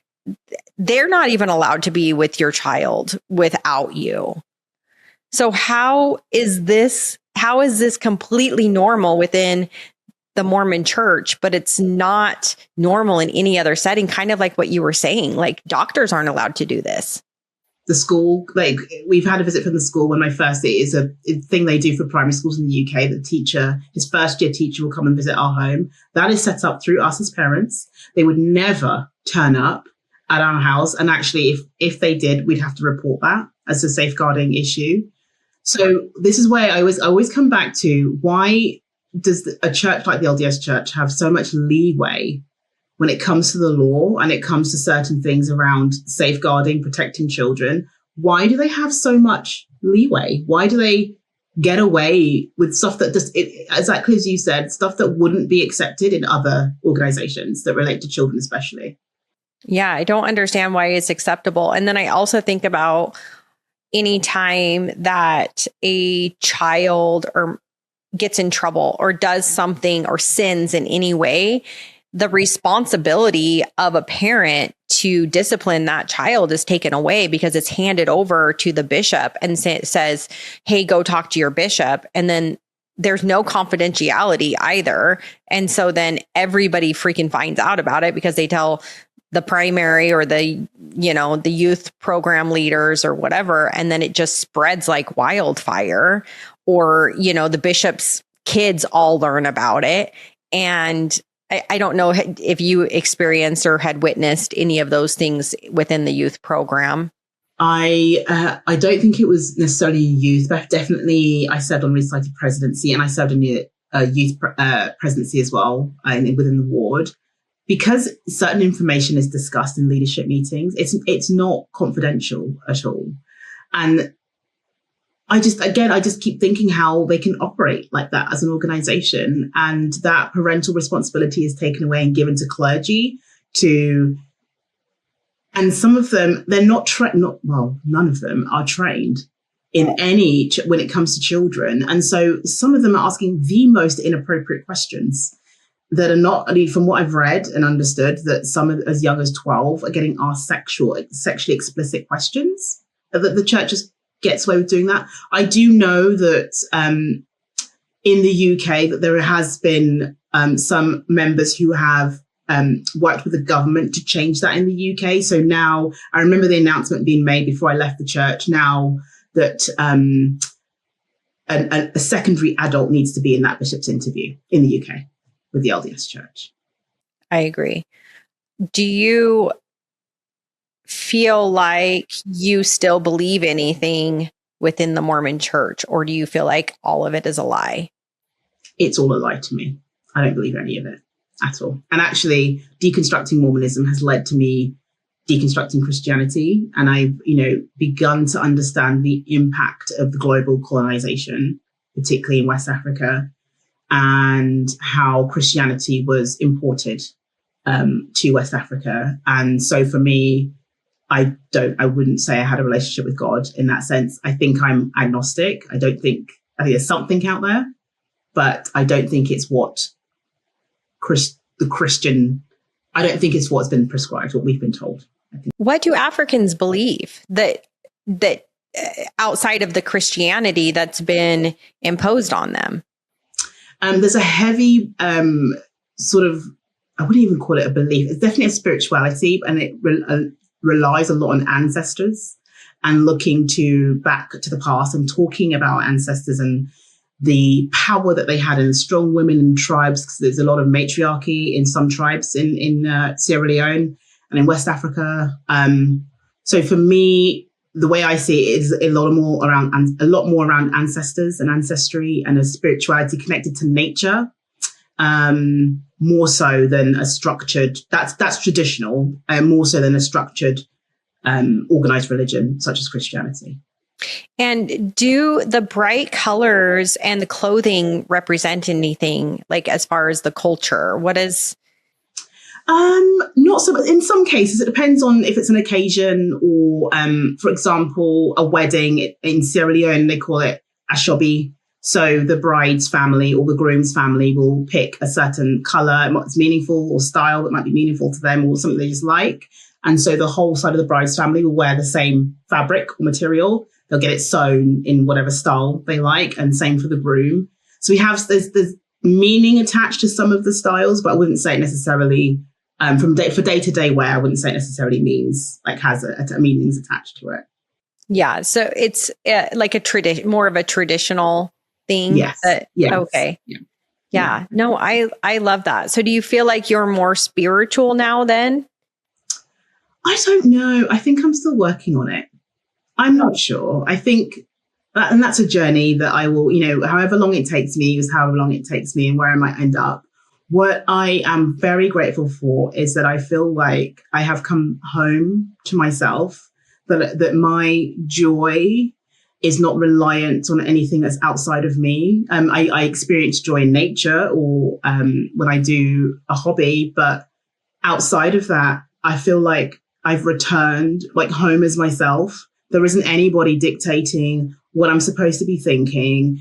I don't feel guilty about feeling angry. I get to choose what I wear and if I have a coffee in the morning or not. And all of the choices and the freedom that I have now, I own them. And I get to, if I feel down or if I'm feeling angry, that's just part of being human. And I get to experience that. I am so grateful is the word that I use, but I am so glad I made it out. I am so glad that I get to be a parent at this stage of my life, and that my son doesn't have to experience any of that shame or guilt that I carried as a child.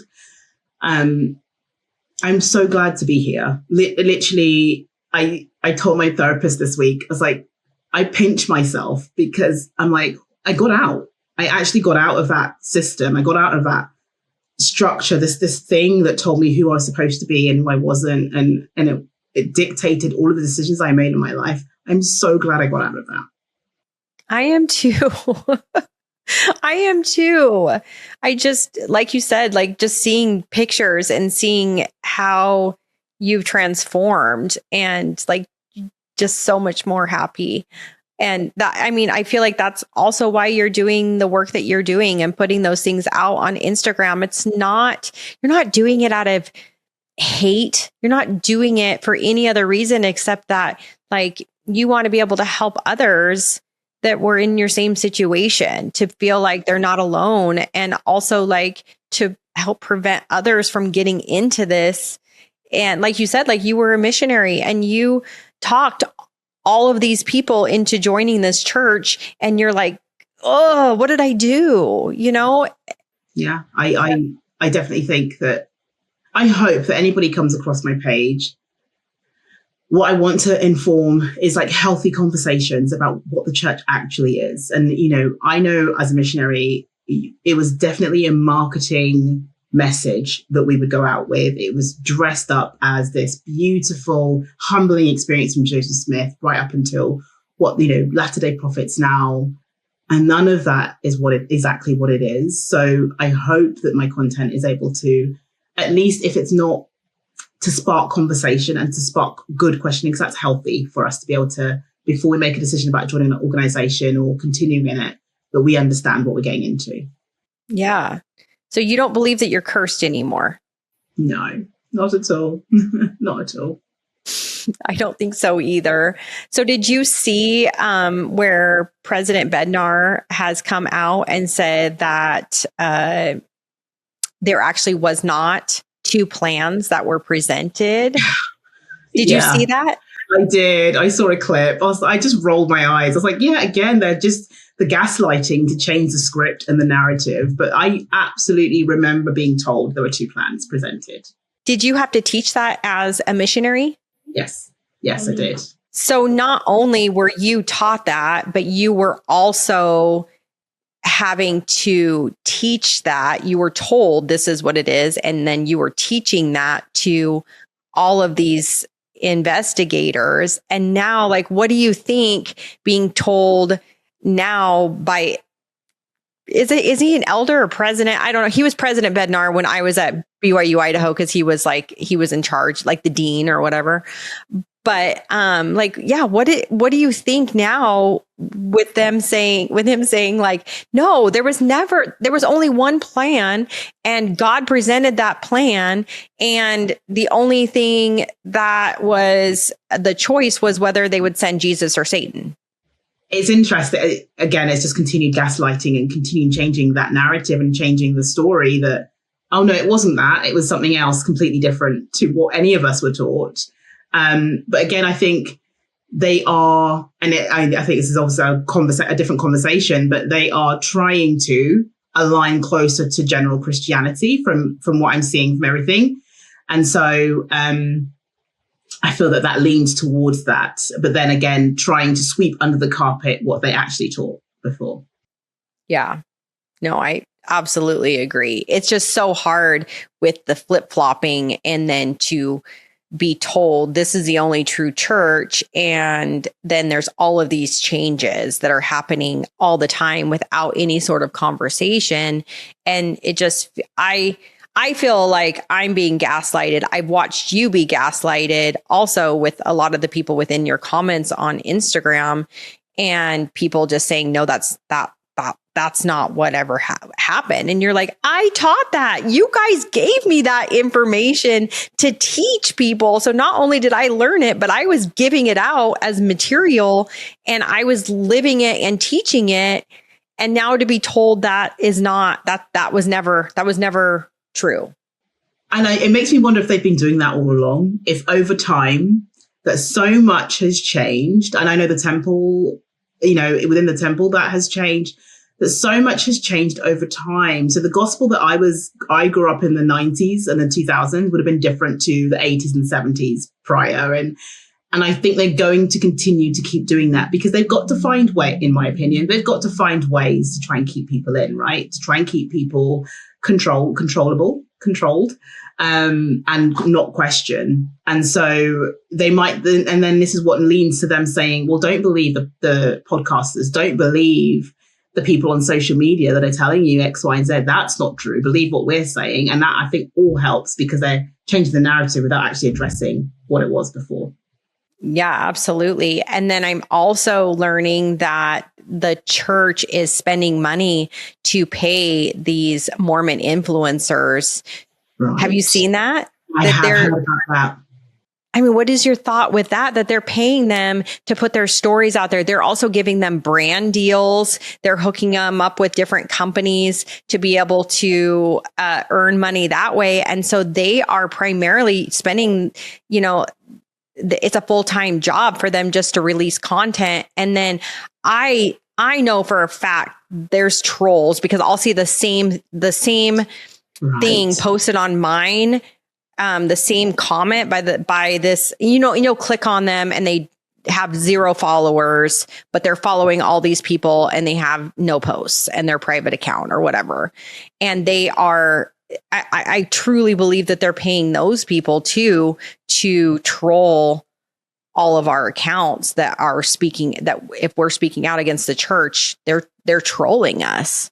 It wouldn't surprise me if that's what they're doing. Like if we know that they are paying people to influence, I wouldn't be surprised if they're also paying people to troll. And I'm aware through Mormon stories, I heard that there are people in wards and stakes that proud, like go on the internet and check certain groups and check conversations, and they're active members that report back.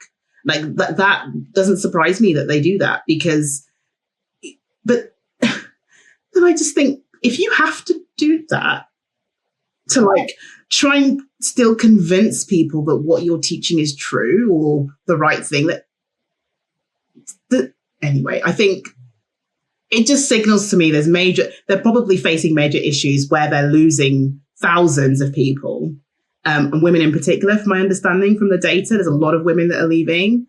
So I posted something recently around that paying part, but also the trad wife, that whole conversation about this sort of visual stay-at-home mother, these influencers that are portraying that lifestyle. I feel like they're having to push certain narratives now because they are losing the women, but mostly the women that are leaving. Yeah, I believe it. But then they're also trying to say, oh, no, the church is growing. They're growing. It's growing. And I just don't think that's true, because I think about all the roommates that I had when I was at BYU, and only one of them is still active. And so I just don't believe it. And all of my friends that I know, like, they left, but their husbands have stayed. Yes. Because like, kind of like you were saying, within your African culture, is that you said that there's a lot of like matriarchy in that. And like, that is completely different. Like I would believe in that. Whereas like, where it's just such a high, male dominant church where women are just kind of disposed of, like we're nothing more than a catalyst to have babies. Yes. And I think that speaks to why a lot of the men probably stay, is because it benefits them. It's a structure that benefits them, where it's so heavily patriarchal. I remember I attended church for the first time in 6 years in March, just gone. And the patriarchy stood out to me so much. It was uncomfortable. And imagine, I've not been to church for 6 years. The company I work for, our CEO is a woman. We've got a lot of women in our senior leadership. So I've spent the last 6 years knowing and looking at all these incredible women making decisions and owning, leading teams and being passionate and compassionate towards employees. And that I go to this church and I see them, just men. It was stake presidency that was sat at the pulpit.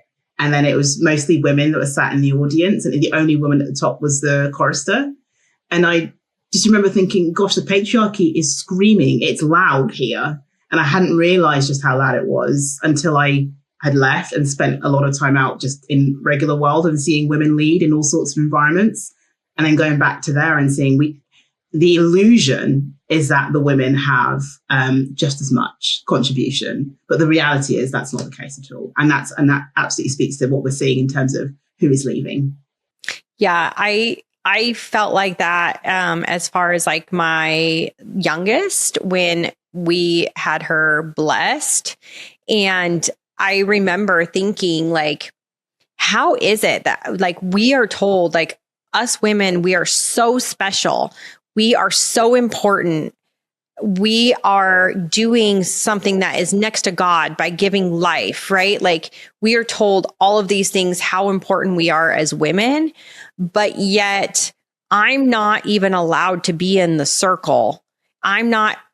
I mean, you've got a 12-year-old boy that is allowed to even hold the microphone. I couldn't even be up there and be in the circle and hold a microphone. No. But you've got a 12-year-old boy that's allowed to be up there and do that. And you've got all of these men that don't even know my baby. They're not even family members. They're just leaders, right? Like, you'll have like if the stake presidency there, I don't know them, and they're allowed to be in the circle to bless my baby. But the person that brought this baby into the world has to sit back with everybody else. Like, it just seems really wrong. Yeah, 100%. And that speaks to the patriarchy and the structure of the organization. And and you don't see that until you leave. You don't see it until you reflect back and you look at how little contribution the women, only to be wives and mothers is our primary role within that organization. Yeah. And then just to think, like, you are every bit capable to have a successful career. Like you had a great job, like you said, and probably still do. And you would be an amazing kick-ass businesswoman probably to do whatever you wanted, but then to be held back just because you're a female just does not seem like something that God would want for his children, that we're Yeah. not all equal. Yeah. I 100% agree. And I think of all the incredible women that are there and what they could have contributed, and the fact that, we're raised and conditioned to believe that our God-given role is to be a wife and a mother. And there's nothing wrong with, and I'm a wife and a mother and I love those roles, but that's not it. It's not just who I am. I am Mariama. And what I should have been taught was that I should be the best version. I should be the best me that I can be, regardless of whatever role that I play in my life. I need to work on who I am. And so that's why I say it's a gift. The best gift I could have given myself was to leave, was because I get the opportunity to do that now. But women in the church, we don't. You don't have that opportunity. You are taught, you are conditioned to believe what your purpose is. It's not, your purpose isn't to be your best self. Your purpose is to be a wife and a mother and to serve. And, we talked briefly about the name change in the Young Women program, and those three, it's not Beehive and Maya, Maid and Laurel anymore. But all of those words lean towards service. I can't think of them off the top of my head, but they all lean towards serving other people. And that's exactly this, goes to show that it hasn't changed. The system is still the same. They just might change the cover of it. Yeah, basically. I'm just so glad to be done with it, but I absolutely commend you for your voice and for speaking up and for not allowing people to gaslight the truth and the history and what has happened, and it continues to happen. And like you said, like silence does not heal. And I am proud to even be able to sit here and have a conversation with you, because you are doing such amazing things by just getting the truth, getting that awareness out. And it's important. And these conversations are important, and we do not need to sweep these things under the rug at all. We need to talk about them. Absolutely. And thank you so much for having me. It's such a pleasure to be able to talk about it with you. And I think to have your voice as well in the space to be able to speak up about these things and platform them, I think it's so important, and this is global. This isn't just an issue within America. It's a global problem for that church. And I'm glad to be part of the conversation. Yes, I agree. Well, thank you so much for joining me. Please spend the rest of the day with your family. I feel bad I've taken up so much time on a weekend. No problem at all. It's been an absolute pleasure. Thank you. It has. Same. Well, thank you so much.